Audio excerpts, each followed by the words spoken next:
ಅಧ್ಯಯನ ಸಮಸ್ತ ಜನತೆಗೂ ಸ್ವಾಗತ. ನಾನು ಸತೀಶ್ ಪವಾರ್. ಸಮಾಜದ ನಿರ್ಮಾಣಕ್ಕಾಗಿ ಡಾಕ್ಟರ್ BR ಅಂಬೇಡ್ಕರ್ ಎಂಬ ಒಂದು ವಿನೂತನ ಕಾರ್ಯಕ್ರಮವನ್ನು ಚನ್ನಗಿರಿ ಯುವಕರ ಬಳಗವು ಅದ್ಧೂರಿಯಾಗಿ ಸೋಮವಾರ ಆಚರಣೆ ಮಾಡಿದ್ದು ನಿಜಕ್ಕೂ ಒಂದು ಉತ್ತಮವಾದ ಕಾರ್ಯಕ್ರಮ ಇದಾಗಿದೆ. ಈ ಕಾರ್ಯಕ್ರಮದ ಒಂದು ಪ್ರತಿಮೆಯ ಅನಾವರಣ ಮತ್ತು ಹಾಗೆಯೇ ಈ ಪ್ರತಿಮೆಗೆ ಒಂದು ಮೆರವಣಿಗೆಯ ಚಾಲನೆಯನ್ನು ಚನ್ನಗಿರಿಯ ಒಂದು ಕಾಂಗ್ರೆಸ್ ಮುಖಂಡರಾದಂತಹ ಉದಿಗೆರೆ ರಮೇಶ್ ಅವರು ಚಾಲನೆಯನ್ನು ನೀಡಿದರು. ಹಾಗೆಯೇ ಈ ಕಾರ್ಯಕ್ರಮದ ಉದ್ಘಾಟನೆಯನ್ನು ಮಂಜಮ್ಮ ಜೋಗತಿಯವರು ಒಂದು ಚಾಲನೆಯನ್ನು ನೀಡಿದರು. ಕಾರ್ಯಕ್ರಮದ ಅಧ್ಯಕ್ಷತೆಯನ್ನು ಚನ್ನಗಿರಿಯ ಶಾಸಕರಾದಂಥ ಬಸವರಾಜ ಶಿವಗಂಗಾ ವಹಿಸಿದರು. ಕಾರ್ಯಕ್ರಮದಲ್ಲಿ ಅರ್ಜುನ್ ಅವಧೂತರು, ಹಾಗೆಯೇ ಸ್ವಾಮಿಗಳು, ಹಾಗೆಯೇ ಮಾಡಾಳ್ ಮಲ್ಲಿಕಾರ್ಜುನ್, ಒಡ್ನಾಳ್ ಜಗದೀಶ್ ಮತ್ತು ಪುರಸಭೆಯ ಮಾಜಿ ಅಧ್ಯಕ್ಷರಾದಂಥ ಪುಷ್ಪಲತಾ, ಜಗದೀಶ್, ಲಕ್ಷ್ಮೀದೇವಮ್ಮ ಸೇರಿದಂತೆ ಈ ಸಂದರ್ಭದಲ್ಲಿ ಇತರರು ಹಾಜರಿದ್ದರು. ಅಂಬೇಡ್ಕರ್ ಅವರ ಕುರಿತಂತೆ ವರದಿಗಾರರಾದಂತಹ ವಿಕಾಸ್ ಶಾಸ್ತ್ರಿಯವರು, ಹಿರಿಯ ಪತ್ರಕರ್ತರು ಆದಂಥ ವಿಕಾಸ್ ಶಾಸ್ತ್ರಿಯವರು ಮಾತನಾಡಿದರು. ಹಾಗೆಯೇ ಅಂಬೇಡ್ಕರ್ ಅವರು ನಡೆದು ಬಂದ ದಾರಿ, ಹಾಗೆಯೇ ಅಂಬೇಡ್ಕರ್ ಅವರ ಒಂದು ಸಾಧನೆಗಳನ್ನು ಸಹ ಈ ಸಂದರ್ಭದಲ್ಲಿ ಸಾಕಷ್ಟು ಚರ್ಚಿಸಲಾಯಿತು. ಒಟ್ಟಾರೆ ಕಾರ್ಯಕ್ರಮ ಉತ್ತಮವಾದ ರೀತಿಯಲ್ಲಿ ಮೂಡಿ ಬಂದಿದ್ದು ಚನ್ನಗಿರಿಯ ಇತಿಹಾಸದ ಪುಟಗಳಲ್ಲಿ ಒಂದು ನೆನಪಾಗಿ ಉಳಿದಿದೆ ಅಂತಲೇ ಹೇಳ್ಬೋದು. ಹಾಗೆಯೇ ಚನ್ನಗಿರಿಯ ತಾಲೂಕಿನ ವಿವಿಧ ಸುದ್ದಿಗಳಿಗಾಗಿ ನಿಮ್ಮ ಆದ್ಯ ನ್ಯೂಸನ್ನು ವೀಕ್ಷಿಸಬಹುದಾಗಿದೆ.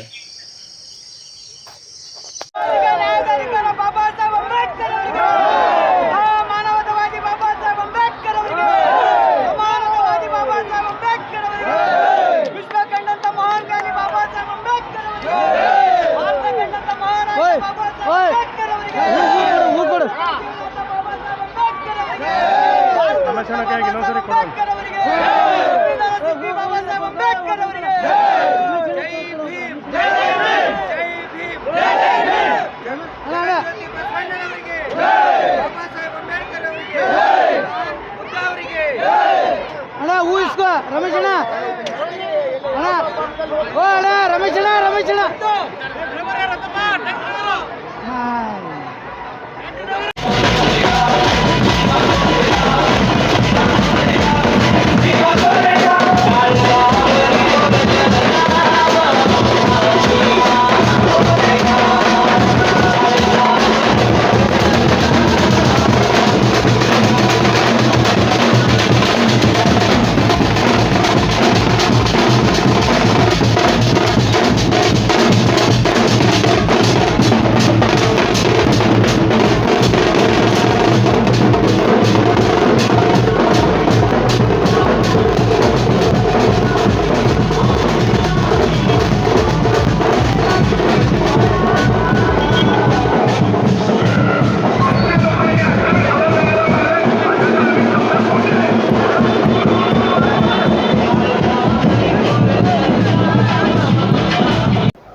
ದಾವಣಗೆರೆ ಜಿಲ್ಲೆ ಚನ್ನಗಿರಿ ಪಟ್ಟಣದಲ್ಲಿ ದೇಶದ ಜನರಿಗೆ ನಿಜವಾದ ಕಾನೂನಿನ ರೂಪದಲ್ಲಿ ನಿಜವಾದ ಸ್ವತಂತ್ರವನ್ನು ತಂದುಕೊಟ್ಟಂಥ ಮಹಾನುಭಾವ ವಿಶ್ವಮಾನವ ಡಾಕ್ಟರ್ ಬಾಬಾ ಸಾಹೇಬ್ ಅಂಬೇಡ್ಕರ್ ಅವರ ಜಯಂತ್ಯೋತ್ಸವವನ್ನು ಬಹಳ ವಿಜೃಂಭಣೆಯಿಂದ ತಾಲೂಕಿನ ಎಲ್ಲ ಯುವಕರು ಸೇರಿ ಅದ್ಧೂರಿಯ ಮೆರವಣಿಗೆಯನ್ನು ಚಾಲನೆ ಕೊಡಬೇಕಂತೇಳಿ ನನಗೆ ಆಹ್ವಾನ ಕೊಟ್ಟಿದ್ದಾರೆ. ನಿಜವಾಗೂ ಸಂತೋಷ ಆಗ್ತಾಯಿದೆ. ಇವತ್ತು ನಾವೆಲ್ಲ ಏನು ಸ್ವತಂತ್ರ ಪಡೆದ ಮೇಲೆ ಪ್ರಜಾಪ್ರಭುತ್ವ ವ್ಯವಸ್ಥೆಯನ್ನು ಪಡಿಬೇಕಂತೇಳಿ ಸಂವಿಧಾನವನ್ನು ರಚನೆ ಮಾಡಿಕೊಂಡಂಥ ಸಂದರ್ಭದಲ್ಲಿ ಸಂವಿಧಾನ ಕರಡು ಸಮಿತಿ ಅಧ್ಯಕ್ಷರಾಗಿ ಈ ದೇಶದ ಪ್ರತಿಯೊಬ್ಬ ಪ್ರಜೆಗೂ ಕೂಡ ಸ್ವತಂತ್ರದ ಹಕ್ಕನ್ನು ಕಾನೂನು ರೂಪದಲ್ಲಿ ಕೊಟ್ಟು ಸಂತೋಷವಾಗಿ ನೆಮ್ಮದಿಯಿಂದ ಈ ದೇಶದಲ್ಲಿ ಇರ್ತಕ್ಕಂಥ ಎಲ್ಲ ಸಕಲ ಸಂಪನ್ಮೂಲಗಳನ್ನ ಬಳಸ್ಕೊಂಡು ಮಾನವೀಯ ಸಂಬಂಧಗಳನ್ನ ಇಟ್ಕೊಂಡು ಕಾನೂನನ್ನು ಗೌರವಿಸಿ ಬದುಕ್ತಕ್ಕಂಥ ಒಂದು ವ್ಯವಸ್ಥೆಯನ್ನು ನಿರ್ಮಾಣ ಮಾಡಿದಂಥ ಪೂಜ್ಯ ಡಾಕ್ಟರ್ ಬಾಬಾ ಸಾಹೇಬ್ ಅಂಬೇಡ್ಕರ್ ಅವರು ಯಾವತ್ತೂ ಕೂಡ ಅಜರಾಮರ. ಅವರ ಆತ್ಮಕ್ಕೆ ಶಾಂತಿಯನ್ನು ಕೋರಬೇಕಾಗ್ತದೆ. ಅವರು ಹುಟ್ಟಿರ್ತಕ್ಕಂಥದ್ದು ಈ ನೆಲದಲ್ಲಿ ನಿಮ್ಮೆಲ್ಲರ ಪುಣ್ಯ ಅಂತ ನಾನು ಭಾವಿಸ್ತೇನೆ. ಸರಿ, ಈ ಬಾರಿ ಚನ್ನಗಿರಿ ಒಂದು ಎಲ್ಲ ಯುವಕರು ಸೇರಿ ಅಂಬೇಡ್ಕರ್ ಅವರ ಒಂದು ಭಾರಿ ಅದ್ಧೂರಿಯಾಗಿ ಒಂದು ಮೆರವಣಿಗೆಯಾಗಿ ಕಾರ್ಯಕ್ರಮವನ್ನು ಮಾಡ್ತಿರೋದು ಒಂದು ವಿಶೇಷನೇ ಅಂತ ಅನಿಸ್ತಾ ಇದೆ. ಮುಂದಿನ ದಿನಗಳಲ್ಲಿ ಇದು ನಿರಂತರವಾಗಿ ನಡ್ಕೊಂಡು ಹೋಗುತ್ತಾ ಅಂತ? ನಿಜವಾಗೂ ವಿಶೇಷ. ಯಾಕೆಂದರೆ ಈ ಭಾಳಷ್ಟು ಸಲ ನಾವು ಬಾಬಾ ಸಾಹೇಬ್ ಅಂಬೇಡ್ಕರ್ ಅವ್ರ ಜಯಂತಿಯನ್ನು ಮತ್ತು ಸಂವಿಧಾನ ಉಳಿಸಿ ಅಂತಕ್ಕಂಥ ಕಾರ್ಯಕ್ರಮನ ಈ ತಾಲೂಕಿನಲ್ಲಿ ಭಾಳಷ್ಟು ಮಾಡಿದ್ವಿ. ಆದರೆ ಇತ್ತೀಚಿನ ಜನ್ರೇಷನ್ ಯುವ ಪೀಳಿಗೆ ಈ ಬಾಬಾ ಸಾಹೇಬ್ರ ಬಗ್ಗೆ ಇತ್ತೀಚೆಗೆ ಆಸಕ್ತಿ ಬಂದಿರತಕ್ಕಂಥದ್ದು. ಜಗಜ್ಯೋತಿ ಬಸವಣ್ಣವ್ರ ಬಗ್ಗೆ ಇರ್ಬೋದು, ಬುದ್ಧ ಅವ್ರ ಬಗ್ಗೆ ಇರ್ಬೋದು, ಡಾಕ್ಟರ್ ಬಾಬಾ ಸಾಹೇಬ್ ಅಂಬೇಡ್ಕರ್ ಅವ್ರ ಬಗ್ಗೆ ಜಾತ್ಯತೀತವಾಗಿ ಪಕ್ಷಾತೀತವಾಗಿ ಆಸಕ್ತಿ ಬಂದಿರತಕ್ಕಂಥದ್ದು ನಿಜವಾಗೂ ಸಂತೋಷ ಪಡ್ತಕ್ಕಂಥ ವಿಚಾರ. ಯುವ ಪೀಳಿಗೆ ಬುದ್ಧ, ಬಸವ, ಅಂಬೇಡ್ಕರ್ ಅವ್ರನ್ನ ಓದಬೇಕು, ತಿಳ್ಕೋಬೇಕು. ಅವರ ಆದರ್ಶಗಳನ್ನ, ಅವರ ಚಿಂತನೆಗಳನ್ನ ಜೀವನದಲ್ಲಿ ಅಳವಡಿಸ್ಕೊಂಡ್ರೆ ನಿಜವಾಗೂ ಕೂಡ ಪ್ರಜಾಪ್ರಭುತ್ವ ವ್ಯವಸ್ಥೆ ಎಲ್ಲರ ಕೈಗೆಟುಕ್ತದೆ, ಸಮಾಜ ನಿರ್ಮಾಣ ಆಗ್ತದೆ ಅಂತಕ್ಕಂಥ ಮಾತನ್ನು ಹೇಳ್ತೇನೆ. ಡಾಕ್ಟರ್ BR ಅಂಬೇಡ್ಕರ್ ಅವರ ಜಯಂತ್ಯೋತ್ಸವ ಕಾರ್ಯಕ್ರಮವನ್ನು ಪದ್ಮಶ್ರೀ ಪ್ರಶಸ್ತಿ ಪುರಸ್ಕೃತೆ ಮಂಜಮ್ಮ ಜೋಗತಿಯವರು ಕಾರ್ಯಕ್ರಮವನ್ನು ಉದ್ಘಾಟಿಸಿದರು. ಈ ಸಂದರ್ಭದಲ್ಲಿ ಮಾಡಾಳ್ ಮಲ್ಲಿಕಾರ್ಜುನ್, ಅದಕ್ಕೆ ಶಾಸಕರಾದ ಬಸವರಾಜ್ ಶಿವಗಂಗಾ, ವದಗಿರ ರಮೇಶ್, ವೀರೇಶ್ ನಾಯ್ಕ್ ಸೇರಿದಂತೆ ಇತರೆ ಮುಖಂಡರು ಹಾಜರಿದ್ದರು. ಲಕ್ಷ್ಮೀದೇವಮ್ಮ ಹಾಗೆಯೇ ಪುಷ್ಪಲತಾ ಜಗದೀಶ್ ಇತರರು ಹಾಜರಿದ್ದರು. ಇದೊಂದು ಈ ಭಾರತದ ಸಾಂಸ್ಕೃತಿಕ ಮುದ್ರಣ. ಏನಕ್ಕೆ ಅಂದ್ರೆ ನೋಡಿ, ಇಲ್ಲಿ 3 ವ್ಯಕ್ತಿಗಳ ಫೋಟೋನ ಹಾಕಿದ್ದಾರೆ. ಒಂದು ಧ್ಯಾನಮಗ್ನಾಗಿರುವಂತಹ ಬುದ್ಧನ ಫೋಟೋ, ಇನ್ನೊಂದು ಕಾಯಕವೇ ಕೈಲಾಸ ಎಂದು ಆರ್ಥಿಕ ಚಿಂತಕನ ಬಸವಣ್ಣನ ಫೋಟೋ, ಮತ್ತು ಮಧ್ಯದಲ್ಲಿ ನಮ್ಮ ಬಾಬಾ ಸಾಹೇಬ್ ಅಂಬೇಡ್ಕರ್ ಅವರ ಫೋಟೋ. ಈ 2 ಚಿಂತನೆಗಳನ್ನ ಕಾನೂನಿನ ಮೂಲಕ ಅನುಷ್ಠಾನಕ್ಕೆ ತಂದಂತಹ ಬಾಬಾ ಸಾಹೇಬರ ಫೋಟೋವನ್ನ ಈ ಕಾರ್ಯಕ್ರಮಕ್ಕೆ ಹಾಕಿ ಸಾಂಸ್ಕೃತಿಕ ಲೋಕಾರ್ಪಣೆಯನ್ನ ಈ ಸಂದರ್ಭದಲ್ಲಿ ಈ ಸಂಘಟನೆಯವರು ಮಾಡಿದ್ದಾರೆ ಅಂತಂದ್ರೆ ತಪ್ಪಾಗಲಾರದು. ಆದರೆ ಈ 3 ಜನರ ಹಿಂದಿರುವ ರಾಷ್ಟ್ರೀಯ ದೃಷ್ಟಿಕೋನವನ್ನು ಕೂಡ ನಾವೆಲ್ಲ ಅರ್ಥ ಮಾಡ್ಕೋಬೇಕಾಗಿದೆ. ಮೊದಲನೇದಾಗಿ ಭಗವಾನ್ ಬುದ್ಧ ಅಂದ್ರೆ ಯಾರು? ಚೂರು ಮಾತಾಡ್ಬೋದು ಎಲ್ಲರೂ? ಬುದ್ಧ ಅಂದ್ರೆ ಯಾರು? ಕೇವಲ ಯಾವುದಾದ್ರೂ ಮರದ ಕೆಳಗೆ ಕೂತ್ಕೊಂಡು ಧ್ಯಾನ ಮಾಡಿದ ಸನ್ಯಾಸಿನ ಅಲ್ಲ. ಈ ದೇಶಕ್ಕೆ ಮೊದಲ ರಾಯಭಾರಿ, ಅಂದ್ರೆ ದೇಶವನ್ನ ವಿಶ್ವಗುರು ಮಾಡಿದ್ದು ಯಾವತ್ತು ಅಂತಂದ್ರೆ ಭಗವಾನ್ ಬುದ್ಧ.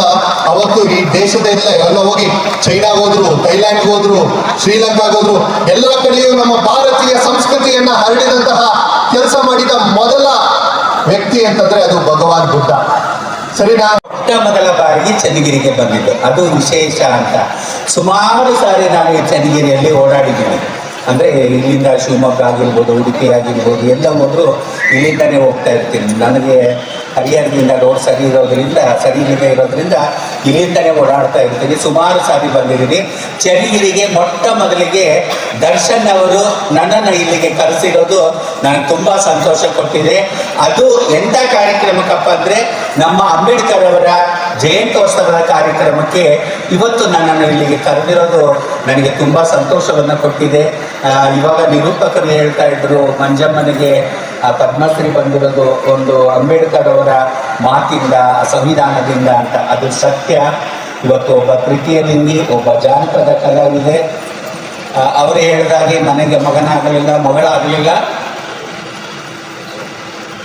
ತಂದೆ ತಾಯಿ ಹೊರಗಾಕಿದಂತ ನನ್ನನ್ನು ಒಂದು ಸಂವಿಧಾನ, ಅದರಲ್ಲಿರ್ತಕ್ಕಂಥ ಸಂವಿಧಾನದ ಆಶಯದಂತೆ ಇವತ್ತು ನನಗೆ ಹಳ್ಳಿಯ ಗುಡಿಸಲಿನಿಂದ ದೆಹಲಿಯ ಪಾರ್ಲಿಮೆಂಟ್ವರೆಗೆ ಹೋಗೋ ತನಕ ಮಾಡಿದ್ದು ಅಂದರೆ ನನ್ನ ಸಂವಿಧಾನ ಅಂತ ಹೇಳೋದಕ್ಕೆ ನನಗೆ ತುಂಬ ಖುಷಿ ಆಗ್ತದೆ.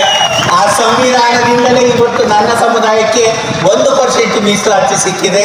ಆ 1% ಮೀಸಲಾತಿ ಇನ್ನೂ ಹೆಚ್ಚೆಚ್ಚು ಆಗಬೇಕು. ಮಹಿಳೆಯರಿಗೆ ಹೇಗೆ ಸಮಾನವಾದ ಹಕ್ಕುಗಳು ಸಿಗ್ತಾ ಇದ್ದಾವೆ, ಪುರುಷರಿಗೆ ಹೇಗೆ ಸಮಾನವಾದ ಹಕ್ಕುಗಳು ಸಿಗ್ತಾ ಇದ್ದಾವೆ, ಅದೇ ರೀತಿ ನಮ್ಮ ತೃತೀಯಲಿಂಗಿ ಸಮುದಾಯಕ್ಕೂ ಸಹ ಸಮಾನವಾದ ಹಕ್ಕುಗಳು ಸಿಗಬೇಕು ಅಂತ ನಾನು ತುಂಬ ಕೆಲಸಗಳನ್ನು ಮಾಡ್ತಾ ಇದ್ದೀನಿ, ಓಡಾಡ್ತಾ ಇದ್ದೀನಿ, ಮಾತಾಡ್ತಾ ಇದ್ದೀನಿ, ಎಲ್ಲರ ಜೊತೆ ನಾನು ಬೆರೀತಾ ಇದ್ದೀನಿ.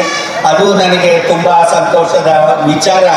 ಇವತ್ತು ನಾನೆಲ್ಲೋ ಹಳ್ಳಿಯಲ್ಲಿ ಭಿಕ್ಷೆ ಬೇಡುತ್ತಾ ಎಲ್ಲ ಮನೆ ನಾಟಕ ಜೋಗತಿ ನೃತ್ಯ ಮಾಡ್ತಿದ್ದವಳಿಗೆ ಇವತ್ತು ಈ ಸಂವಿಧಾನ ಇರದೇ ಇದ್ರೆ ಇವತ್ತು ಕರ್ನಾಟಕದ 15 ವಿಶ್ವವಿದ್ಯಾಲಯದಲ್ಲಿ ಮಂಜಮ್ಮನ ಆತ್ಮಕಥೆ ನಡುವೆ ಸುಳಿಯುವ ಹೆಣ್ಣು ಹಾಗೂ ಮಂಜಮ್ಮ ಜೋಗತಿ ಅನ್ನೋ 2 ಪುಸ್ತಕ ಇರ್ತಿರ್ಲಿಲ್ಲ. 15 ವಿಶ್ವವಿದ್ಯಾಲಯದಲ್ಲಿ ಪಠ್ಯ ಆಗಿದೆ. ಮಂಜಮ್ಮ ಜೋಗತಿಯ ಜೀವನ ಚರಿತ್ರೆ ಪಠ್ಯ ಆಗಿದೆ 15 ಯೂನಿವರ್ಸಿಟಿಯಲ್ಲಿ. ಅಂದರೆ ಅದಕ್ಕೆ ಅಂಬೇಡ್ಕರ್ ಅವರೇ ಕಾರಣ ಅಂತ ಹೇಳೋದಕ್ಕೆ ಖುಷಿಯಾಗುತ್ತೆ. ಅದೇ ರೀತಿಯಾಗಿ ಇಂಗ್ಲಿಷ್ನಲ್ಲೂ ಸಹ ಬಂದಿದೆ, ಫ್ರಮ್ ಮಂಜುನಾಥ ಟು ಮಂಜಮ್ಮ ಅಂತ, ಹಾಗೂ ತೆಲುಗಿನಲ್ಲಿ ಜೋಗಿನಿ ಮಂಜಮ್ಮ ಅಂತ, ಆ ಇಂಗ್ಲಿಷ್ನಲ್ಲಿ ಇನ್ನೊಂದು ಬರ್ತಾ ಇದೆ ಟ್ರಾನ್ಸ್ ಲೈಕ್ ಎ ಡ್ಯಾನ್ಸ್ ಅಂತ. ಇವೆಲ್ಲವೂ ಬರ್ತಾ ಇದೆ ಅಂದರೆ ಇದು ಸಂವಿಧಾನದ ಆಶಯದಂತೆ ಅಂತ ನಾನು ಹೇಳೋದಕ್ಕೆ ನನಗೆ ತುಂಬ ಖುಷಿ ಆಗ್ತಾ ಇದೆ. ನಾವು ಸುಮ್ಮನೆ ಹೋರಾಟ ಮಾಡೋದು ಬೇಡ, ಸುಮ್ಮನೆ ಹೊಡೆದಾಟ ಮಾಡೋದು ಬೇಡ, ಸುಮ್ಮನೆ ಆ ಜಯಂತಿ ಈ ಜಯಂತಿ ಅಭಿಜಯಂತಿ ಅಂತ ಹೇಳಿ ಆಡಂಬರದ ಜೀವನವನ್ನು ಬದುಕೋದಕ್ಕಿಂತ ಅಂಬೇಡ್ಕರ್ ಅವರ ಆಶಯಗಳನ್ನು ನಮ್ಮ ಜೀವನದಲ್ಲಿ ಅಳವಡಿಸಿಕೊಂಡು ನಾವು ಬದುಕಬೇಕಾದ ದಿನಗಳು ಇವಾಗ ಆಗಿದೆ. ಇವಾಗ ನಾವು ಅವರ ಆಶಯಗಳನ್ನು ನಾವು ನಮ್ಮ ಜೀವನದಲ್ಲಿ ಅಳವಡಿಸ್ಕೋಬೇಕು. ಹಾಗಾದರೆ ನಾವು ಸಹ ಮುಂದೆ ಬರೋದಕ್ಕೆ ಸಾಧ್ಯ. ಹಾಗಾಗಿ ಅಂಥ ಒಂದು ಅವಕಾಶಗಳನ್ನು ನನಗೆ ಕೊಟ್ಟಿದೆ. ಆ ಸಂವಿಧಾನಕ್ಕೆ ನಾನು ತುಂಬ ಚಿರಋಣಿ ಅಂತ ಹೇಳೋದಕ್ಕೆ ನನಗೆ ತುಂಬ ಖುಷಿ ಆಗ್ತಾ ಇದೆ. ಇವತ್ತು ದರ್ಶನ್ ಅವರು ಅವರ ಸಹ ಹುಡುಗರೆಲ್ಲರೂ ಸೇರಿ ಅವರ ಸಂಘಟನೆ ಅದನ್ನ ಒಂದು ರೂಪ ಕೊಡೋದಕ್ಕೆ ಪ್ರಯತ್ನ ಪಟ್ಟರು. ಈಗ ಅನೇಕ ಕೆಲಸ ಕಾರ್ಯಗಳು ನಡೀತವೆ. ರಮೇಶ್ ಅವರು ನನ್ನನ್ನು ನೆನ್ನೆ ಆ ಥರದ್ದು ಆ ಥರದ್ದು ಒಂದು ಸಂದರ್ಭ ಬಂತು.